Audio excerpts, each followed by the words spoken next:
Hola, ¿qué tal amigos? Estamos en nuestro plan de estudio leyendo la Biblia devocional en un año. Hoy estamos en nuestro día 314 y vamos a orar. Gracias te damos, amado Señor, por este día. Padre, ayúdanos a través de tu Espíritu Santo.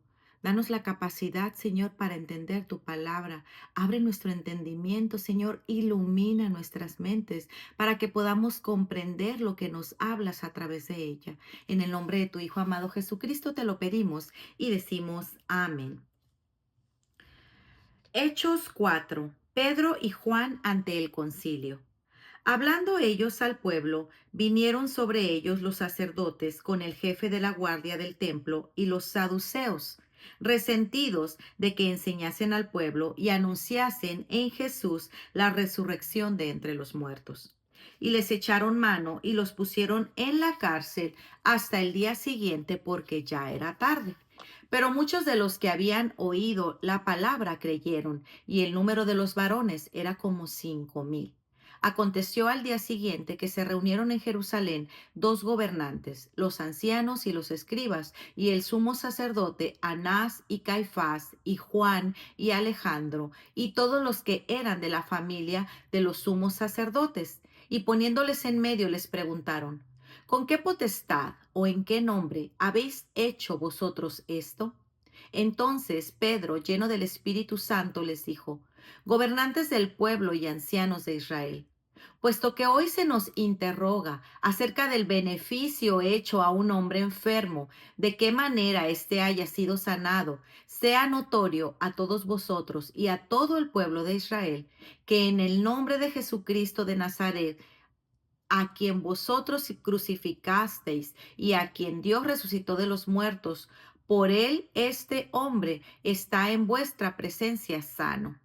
Este Jesús es la piedra reprobada por vosotros los edificadores, la cual ha venido a ser cabeza de ángulo, y en ningún otro hay salvación, porque no hay otro nombre bajo el cielo dado a los hombres en que podamos ser salvos.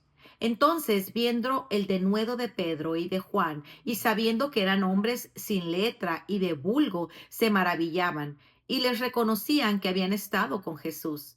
Y viendo al hombre que había sido sanado, que estaba de pie con ellos, no podían decir nada en contra. Entonces les ordenaron que saliesen del concilio y conferenciaban entre sí diciendo: ¿Qué haremos con estos hombres? Porque de cierto, señal manifiesta ha sido hecha por ellos, notoria a todos los que moran en Jerusalén, y no la podemos negar. Sin embargo, para que no se divulgue más entre el pueblo, amenacémosles para que no hablen de aquí en adelante a hombre alguno en este nombre. Y llamándolos, les intimidaron que en ninguna manera hablasen ni enseñasen en el nombre de Jesús. Mas Pedro y Juan respondieron diciéndoles: Juzgad si es justo delante de Dios obedecer a vosotros antes que a Dios, porque no podemos dejar de decir lo que hemos visto y oído.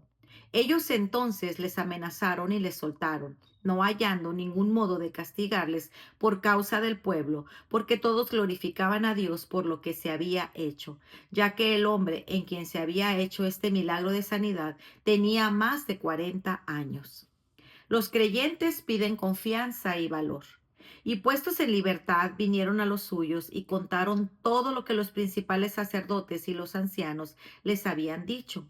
Y ellos, habiéndolo oído, alzaron unánimes la voz a Dios y dijeron: Soberano Señor, tú eres el Dios que hiciste el cielo y la tierra, el mar y todo lo que en ellos hay, que por boca de David tu siervo dijiste: ¿Por qué se amotinan las gentes y los pueblos piensan cosas vanas? Se reunieron los reyes de la tierra y los príncipes se juntaron en uno contra el Señor y contra su Cristo. Porque verdaderamente se unieron en esta ciudad contra tu santo Hijo Jesús, a quien ungiste, Herodes y Poncio Pilato, con los gentiles y el pueblo de Israel, para hacer cuanto tu mano y tu consejo habían antes determinado que sucediera. Y ahora, Señor, mira sus amenazas y concede a tus siervos que con todo denuedo hablen tu palabra, mientras extiendes tu mano para que se hagan sanidades y señales y prodigios mediante el nombre de tu santo Hijo Jesús. Cuando hubieren orado, el lugar que estaban congregados tembló, y todos fueron llenos del Espíritu Santo y hablaban con denuedo la palabra de Dios. Todas las cosas en común. Y la multitud de los que habían creído eran de un corazón y un alma, y ninguno decía ser suyo propio nada de lo que poseía, sino que tenían todas las cosas en común. Y con gran poder los apóstoles daban testimonio de la resurrección del Señor Jesús, y abundante gracia era sobre todos ellos. Así que no había entre ellos ningún necesitado, porque todos los que poseían heredades o casas las vendían y traían el precio de lo vendido y lo ponían a los pies de los apóstoles, y se repartía a cada uno según su necesidad. Entonces José, a quien los apóstoles pusieron por nombre Bernabé, que traducido es hijo de consolación, levita, natural de Chipre, como tenía una heredad, la vendió y trajo el precio y lo puso a los pies de los apóstoles. Hechos 5. Ananías y Zafira. Pero cierto hombre llamado Ananías, con Zafira su mujer, vendió una heredad y sustrajo del precio, sabiéndolo también su mujer, y trayendo solo una parte, la puso a los pies de los apóstoles. Y dijeron, y dijo Pedro, Ananías, ¿por qué llenó Satanás tu corazón para que mintieses al Espíritu Santo y sustrajeses del precio de la heredad?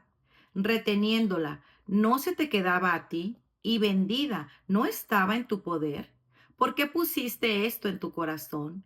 No has mentido a los hombres, sino a Dios. Al oír Ananías estas palabras, cayó y expiró. Y vino un gran temor sobre todos los que oyeron, y levantándose los jóvenes lo envolvieron, y sacándolo lo sepultaron. Pasado un lapso como de 3 horas, sucedió que entró su mujer, no sabiendo lo que había acontecido.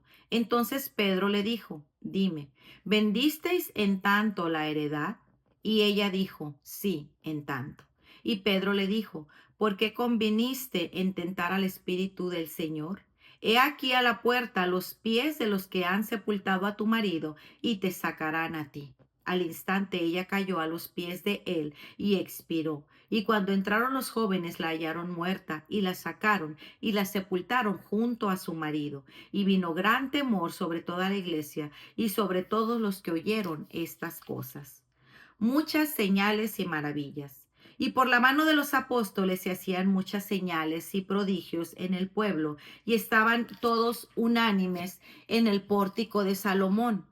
De los demás, ninguno se atrevía a juntarse con ellos, mas el pueblo los alababa grandemente, y los que creían en el Señor aumentaban más, gran número así de hombres como de mujeres, tanto que sacaban los enfermos a las calles y los ponían en camas y lechos, para que al pasar Pedro, a lo menos su sombra cayese sobre alguno de ellos. Y aún de las ciudades vecinas venían muchos a Jerusalén, trayendo enfermos y atormentados de espíritus inmundos, y todos eran sanados. Pedro y Juan son perseguidos. Entonces levantándose el sumo sacerdote y todos los que estaban con él, esto es, la secta de los saduceos, se llenaron de celos y echaron mano a los apóstoles y los pusieron en la cárcel pública. Mas un ángel del Señor, abriendo de noche las puertas de la cárcel y sacándolos, dijo, Id, y puestos en pie en el templo, anunciad al pueblo todas las palabras de esta vida. Habiendo oído esto, entraron de mañana en el templo y enseñaban. Entretanto, vinieron el sumo sacerdote y los que estaban con él, y convocaron al concilio y a todos los ancianos de los hijos de Israel, y enviaron a la cárcel para que fuesen traídos. Pero cuando llegaron los alguaciles, no los hallaron en la cárcel. Entonces volvieron y dieron aviso diciendo, por cierto, la cárcel hemos hallado cerrada con toda seguridad, y los guardas afuera de pie ante las puertas. Mas cuando abrimos, a nadie hallamos dentro. Cuando oyeron estas palabras, el sumo sacerdote y el jefe de la guardia del templo y los principales sacerdotes dudaban en qué vendría a parar aquello. Pero viniendo uno, les dio esta noticia. He aquí, los varones que pusisteis en la cárcel están en el templo y enseñan al pueblo. Entonces Fue el jefe de la guardia con los alguaciles y los trajo sin violencia porque temían ser apedreados por el pueblo. Cuando los trajeron, los presentaron en el concilio y el sumo sacerdote les preguntó diciendo, ¿no os mandamos estrictamente que no enseñaseis en este nombre? Y ahora habéis llenado a Jerusalén de vuestra doctrina y queréis echar sobre nosotros la sangre de este hombre. Respondiendo Pedro y los apóstoles dijeron, es necesario obedecer a Dios antes que a los hombres. El Dios de nuestros padres levantó a Jesús, a quien vosotros matasteis colgándole en un madero. A este Dios ha exaltado con su diestra por príncipe y salvador para dar a Israel arrepentimiento y perdón de pecados. Y nosotros somos testigos suyos de estas cosas, y también el Espíritu Santo, el cual ha dado Dios a los que le obedecen. Entonces, oyendo esto, se enfurecían y querían matarlos. Entonces, levantándose en el concilio un fariseo llamado Gamaliel, doctor de la ley, venerado de todo el pueblo, mandó que sacasen fuera por un momento a los apóstoles y les dijo, varones israelitas, mirad por vosotros lo que vais a hacer respecto a estos hombres. Porque antes de estos días se levantó Teudas diciendo que era alguien. A este se unió un número como de 400 hombres, pero él fue muerto y todos los que le obedecían fueron dispersados y reducidos a nada. Después de este se levantó Judas el Galileo en los días del censo y llevaron en pos de sí a mucho pueblo. Pereció también él y todos los que le obedecían fueron dispersados. Y ahora os digo, apartaos de estos hombres y dejadlos, porque si este consejo o esta obra es de los hombres, se desvanecerá. Mas si es de Dios, no la podréis destruir, no seáis tal vez hallados luchando contra Dios. Y convinieron con él y llamando a los apóstoles después de azotarlos, les intimidaron que no hablasen en el nombre de Jesús y los pusieron en libertad. Y ellos salieron de la presencia del concilio, gozosos de haber sido tenidos por dignos de padecer afrenta por causa del nombre. Y todos los días en el templo y por las casas no cesaban de enseñar y predicar a Jesucristo. Para reflexionar, hay perdón en su nombre. Hechos 4:12. No hay otro nombre como el de Jesús. Hay perdón en su nombre. Al llevar nuestros pecados como propios en la cruz, en lugar de salvarse a sí mismo, Jesús nos redimió de la pena del pecado y la ira de Dios que con razón merecíamos. Jesús nos salva diariamente del poder del enemigo. No solo vino a salvarnos de la paga y de la culpa de nuestros pecados, sino también a librarnos de la tendencia al pecado. Y un día seremos completamente libres de la esclavitud de este mundo caído. Alabado sea su nombre santo. Hazlo personal y piensa. ¿Piensas que debes ser digno para que Dios te use? Dale gracias porque por su gracia Él te acepta así tal como tú eres. Qué bendición, ¿verdad? Pues muy bien, amigos, este ha sido nuestro día 314. Nos vemos el día de mañana. Que el Señor les bendiga grandemente. Hasta pronto. Bendiciones.